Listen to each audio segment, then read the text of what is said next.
If you are listening to this is a re-recording of my episodes from season 1 because they were horrendous quality, so they are pretty much the same. There will be a few changes and some updates, so give them another chance if you did not listen to them. Thanks, bye.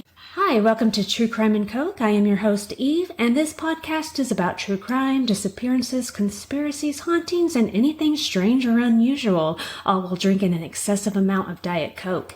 If you have a story to share, I would love to hear and feature it on a future episode. Just email me at truecrimeandcoke@gmail.com and put which category it is in the subject line. If you enjoyed this podcast and want it to continue, please rate me 5 stars, tell your friends about me, and consider supporting me on Patreon. Now that that's out of the way, let's begin. So this episode is about children's murders and some adult murders that were carried out by people who you would trust do no harm. And that is the scary thing. Mothers, fathers, uncles, cousins, grandparents, friends, teachers, coaches, pastors, any of these people you trust can easily harm your child because you have a false sense of security. So, let's get started. The first case is a horrible one and is very much updated from my original episode.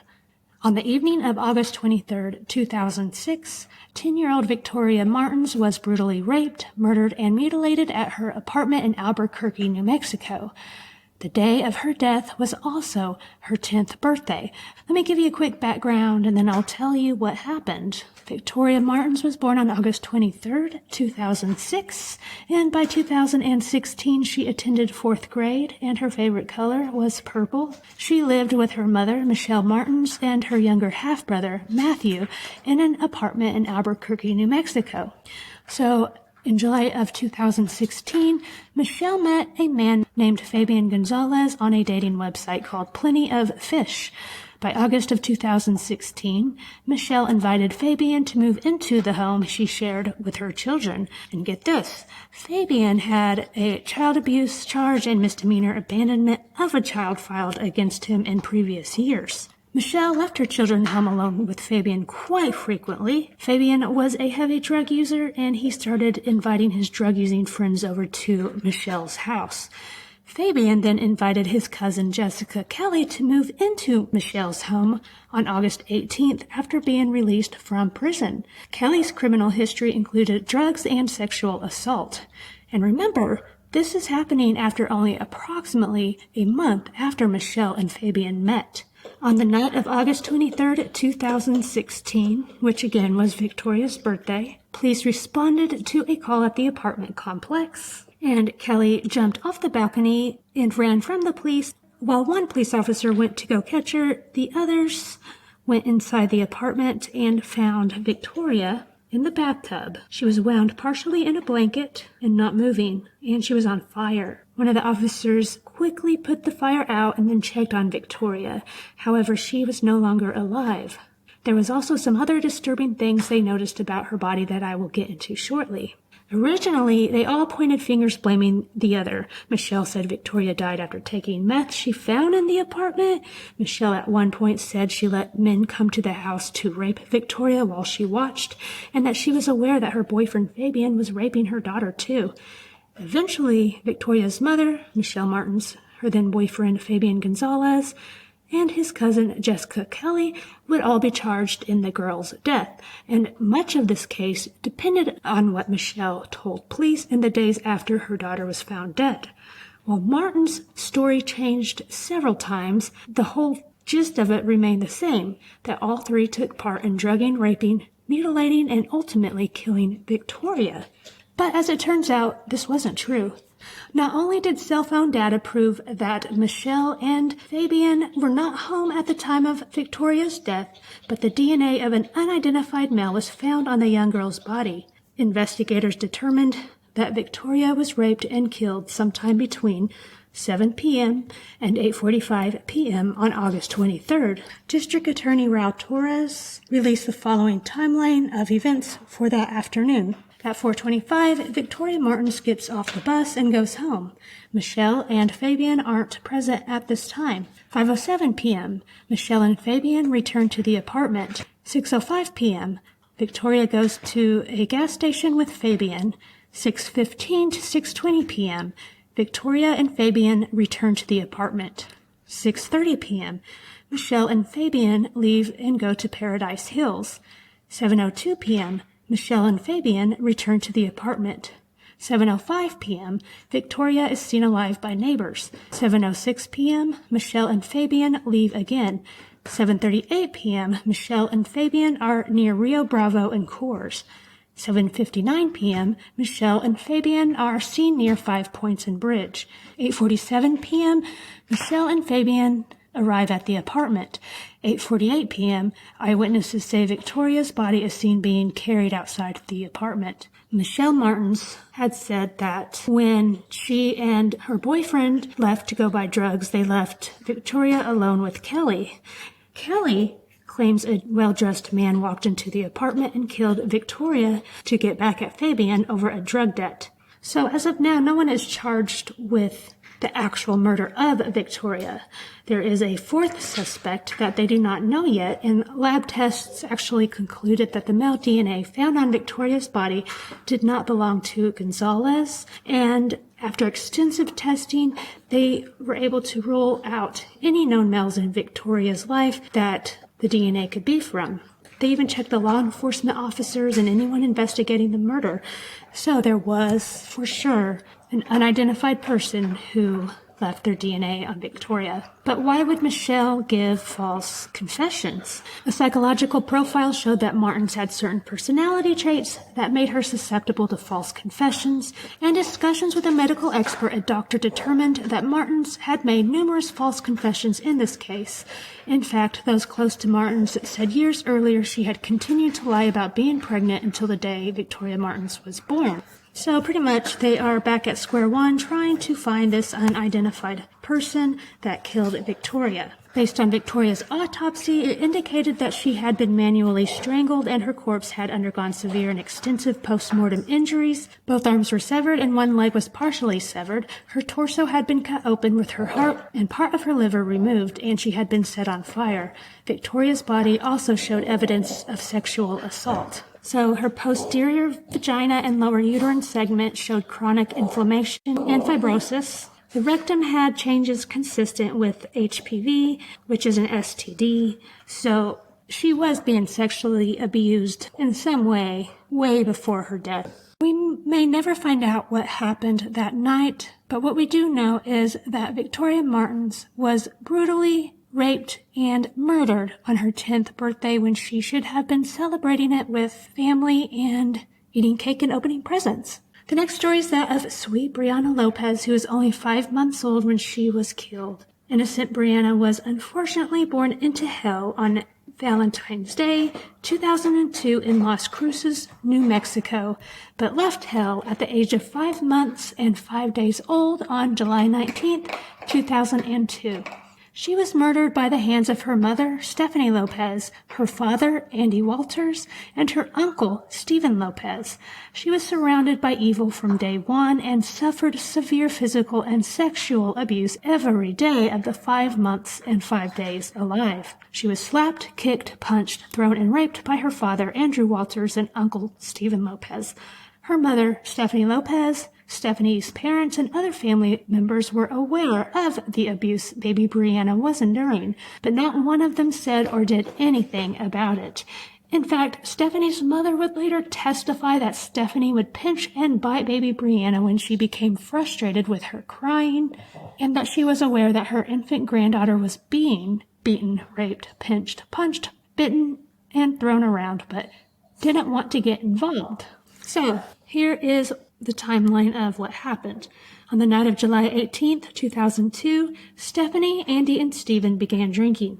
Stephanie claimed that she only had a few beers before heading off to bed, leaving Andy and Stephen in the living room, where they continued drinking. After Stephanie went for bed, Andy and Stephen thought it would be funny to toss Brianna up in the air, let her hit the ceiling, and watch her hit the ground. It is not known how long this was done, but the father admits to throwing her up 3 to 4 times.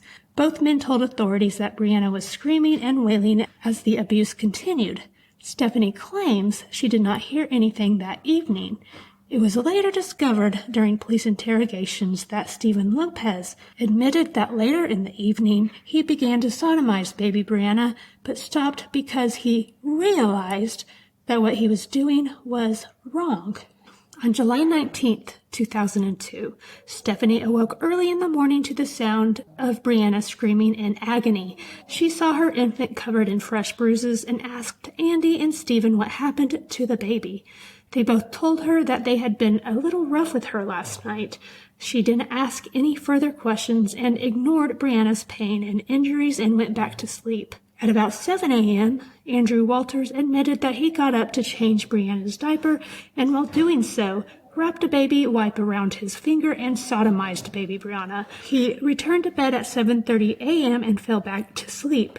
Stephanie awoke at approximately 10 p.m. and noticed that Brianna was unresponsive and not breathing. She called 911, stating that her daughter fell from her high chair. Brianna was rushed to the hospital where she was pronounced dead at 11:10 a.m.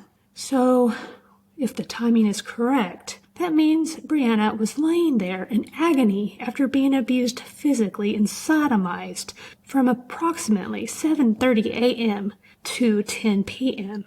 The autopsy findings concluded that baby Brianna died from cranial cerebral injuries. She suffered 13 human bite marks throughout her entire body, bruising and scraping injuries throughout her head as well as on her upper forehead. She suffered a blunt force injury to her head in the last 3 days or less of her life, which resulted in a large subdermal hematoma on her brain. Baby Brianna had bleeding within the membranes around the brains, as well as around her optical nerves, which meant that she had been violently shaken. Additionally, she had a significant abrasion on her buttocks, which went into the buttocks and was consistent with sexual assault. The baby's anus had no muscle tone and was gaped open. At her autopsy, it was observed that her anal opening was dilated a full inch.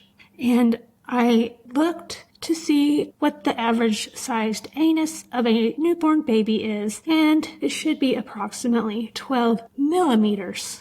And she was gaping open an inch. The internal examination showed a half-inch injury inside the anal opening, as well as significant vaginal trauma to the labia minor and 3 tears to her hymen. Brianna's skull had 5 to 7 day-old fractures in 2 places on 2 different bones. Both old and new blood were present, indicating a previous injury to the brain. She had weeks-old bucket handle fractures on both thigh bones and a fracture of her left arm. A buckle handle fracture, by the way, describes the X-ray appearance of a type of fracture that is associated with non-accidental injury, and this type of fracture is widely held as one of the red flags that abuse is going on. Stephen Lopez was convicted of intentional child abuse resulting in death or great bodily harm, conspiracy to commit intentional child abuse resulting in death or great bodily harm, and criminal sexual penetration of a child under 13 in the first degree. He received a 51-year prison sentence.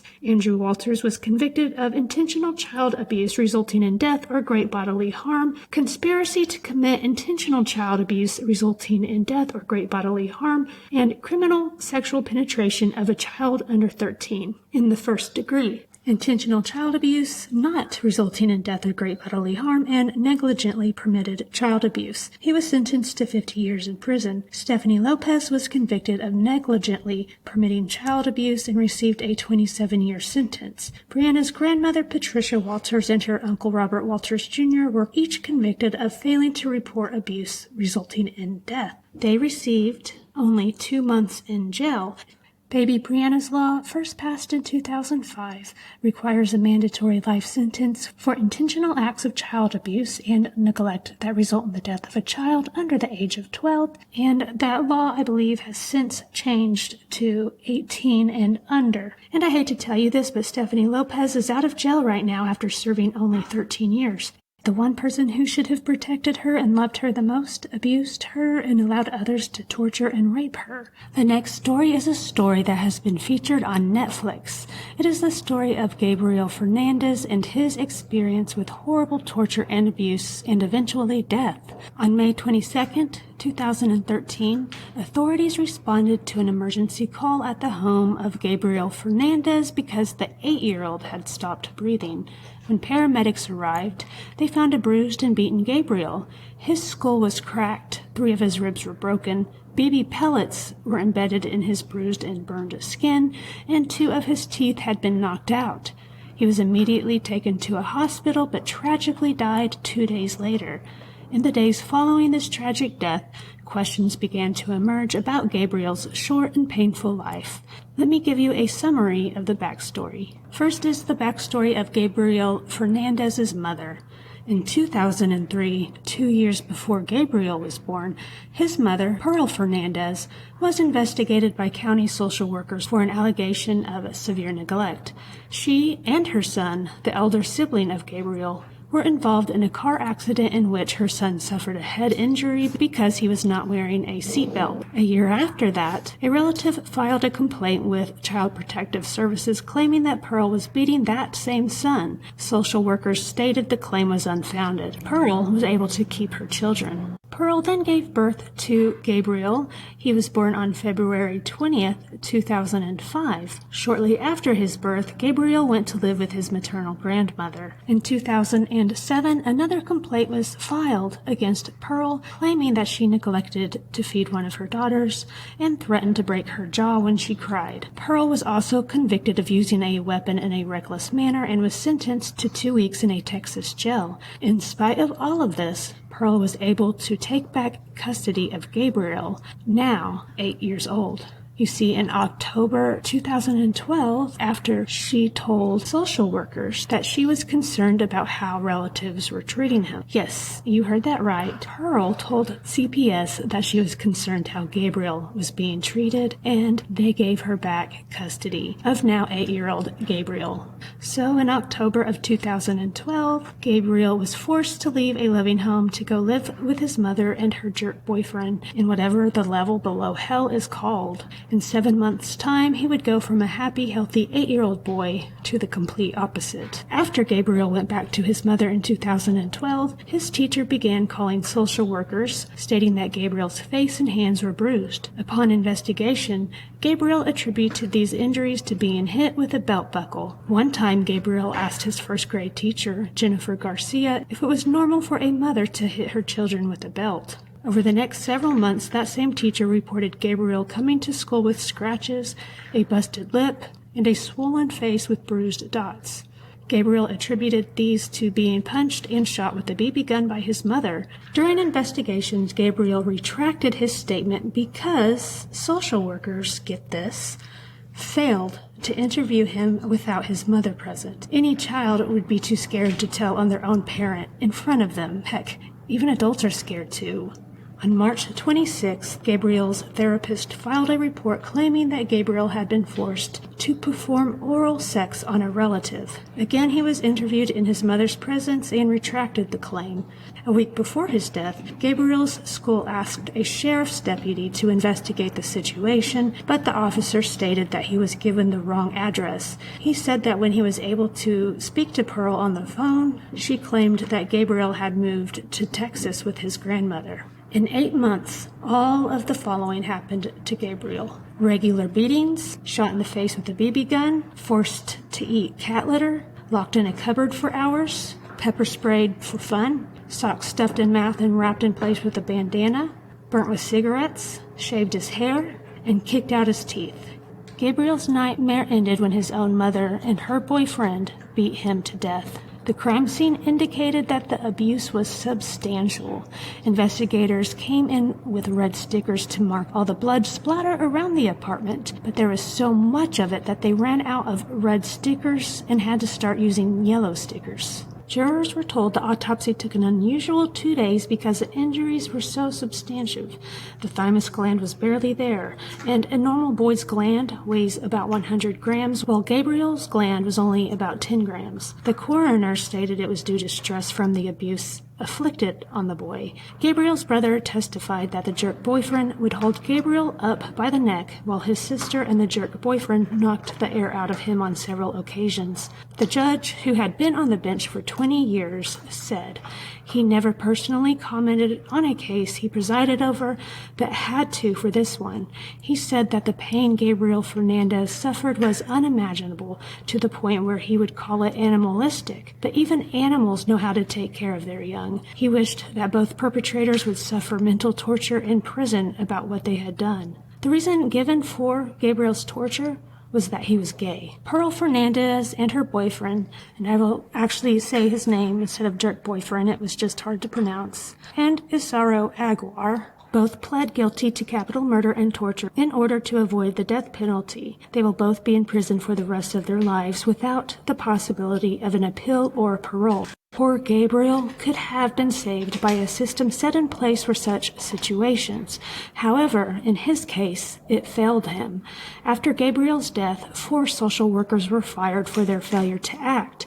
As a result of the investigation, LA County has changed training methods, including training visits with more senior social workers and real-life training scenarios to help social workers gain experience before going out into the field. But what really breaks my heart, besides the whole thing, is that even though they probably weren't great parents to Gabriel's siblings, in Gabriel's eyes, he probably thought there was something wrong with him as he was treated so cruelly in comparison. Gabriel died with love still in his heart for the demon he called Mom. While this was happening, Gabriel wrote notes to his mother saying he would kill himself and that he just wanted to be a good boy, and days before he was murdered, he wrote a card to his mom telling her all the things he loved about her. That is the heartbreaking story of Gabriel Fernandez. The next story takes us to Knoxville, Tennessee, where the Overkill murders of Shannon Gail Christian, aged 21, and Hugh Christopher Newsom Jr., aged 23, occurred. On January 6, 2007, Christopher and Shannon had dinner at a local restaurant with plans to go to a friend's home to watch a movie. They were last seen leaving an apartment complex. They were carjacked by multiple suspects and taken to a rental home in the area of Chipman Street. Investigators said Christian was behind the wheel of the vehicle and Newsom was standing in the open door of the vehicle when the two were attacked at gunpoint. After not hearing from the couple, Christian's mother became worried and called the Newsoms to let them know she was filing a missing persons report. The next day, on January 7th, a worker found Christopher's body near the railroad tracks between 9th and Cherry Streets. He had been sexually assaulted, shot in the back of the head, and set on fire. On January 8th, Shannon's family, while helping police search, found her vehicle on Glider Avenue near Chipman Street. The vehicle was searched, leading to the discovery of fingerprints belonging to a suspect investigators identified as LaMarcus Davidson. Investigators discovered Davidson owned a rental property on Chipman Street. On January 9th, Shannon's body was found in a trash can at Davidson's rental property located at 2316 Chipman Street, 2 blocks away from where the vehicle was. Investigators said she had been raped and bleach had been sprayed into her mouth to destroy evidence. Officials said a suspect, later identified as Davidson, broke her neck. A medical examiner said Shannon was wrapped in plastic bags and dumped in a trash can where she suffocated. 5 suspects were involved: LaMarcus Davidson, Latalvis Cobbins, George Thomas, Vanessa Coleman, who was Cobbins' girlfriend, and Eric Boyd. So let me get a little bit more detailed. So Christopher and Shannon were leaving a friend's apartment that was located at the Washington Ridge apartment complex in Knoxville, Tennessee. Christopher was standing at the driver's side door and Shannon was in the driver's seat. Side note, they were like that because they were kissing. Then they were approached by several individuals armed with guns, and as another vehicle approached, the couple was pushed into the vehicle and abducted. Christopher and Shannon were blindfolded and taken to the residence located at 2316 Chipman Street. Sometime shortly after the abduction, Christopher was taken from this house, tied up, shot 3 times, and his body was thrown by nearby railroad tracks. The body was then doused with gasoline and set afire. When his body was found, the body had been tied with a belt around his ankles and a shoelace secured his left wrist, which was then positioned behind his back. Christopher's head and face had been wrapped with what appeared to be a sweatshirt. Another shoelace had been tied around his head and mouth to hold a sock gag in his mouth. There was a bullet wound visible on the right side of his head. The autopsy later revealed that Christopher had been shot 3 times, once on the right side of the head, once on the right side of the neck, and once in the back. Further, Christopher had been sodomized and was not wearing pants. On January 9th, when Shannon's body was found, her body was found in a trash can with trash bags and material with a floral print. Daphne Sutton, who had resided with Davidson at this address, would later testify that the floral print material was from a comforter that had been on Davidson's air mattress in the Chipman Street house. During the autopsy of Shannon, the medical examiner found that she had been repeatedly and violently raped, both vaginally and orally, and had been violently sodomized. The perpetrators had used bleach in her mouth and vaginal area in an attempt to destroy evidence. Nevertheless, DNA analysis revealed the presence of spermazoa and sperm fragments in Shannon's mouth, vagina, and various items of her clothing. Lamarcus Davidson and Latalvis Cobbins were later determined to be the contributors of that DNA. The medical examiner further determined that Shannon was alive when placed in the trash can, but was tied in such a way that she could not breathe and could not get out of the trash can. The cause of death was positional asphyxiation, which was a very slow and painful way to go. So 4 males and 1 female were arrested and charged and convicted on this case. Latalvis Cobbins was convicted of first-degree murder in the death of Shannon and facilitation of murder in connection to the death of Christopher. He was sentenced to life in prison. Lamarcus Davidson was convicted on counts of first-degree murder and first-degree felony murder. He was found guilty of facilitation of aggravated rape. Davidson was accused of being the ringleader in the Christian Newsom case. He was sentenced to death. George Thomas was found guilty on all counts, including more than a dozen counts of felony murder and 2 counts of premeditated murder. He was sentenced to life in prison. Vanessa Coleman, who was Cobbins' girlfriend, was convicted on charges of facilitation of the murder, kidnapping, rape, and theft of Shannon. She was found not guilty on charges related to Christopher's death. Coleman was sentenced to 53 years in prison.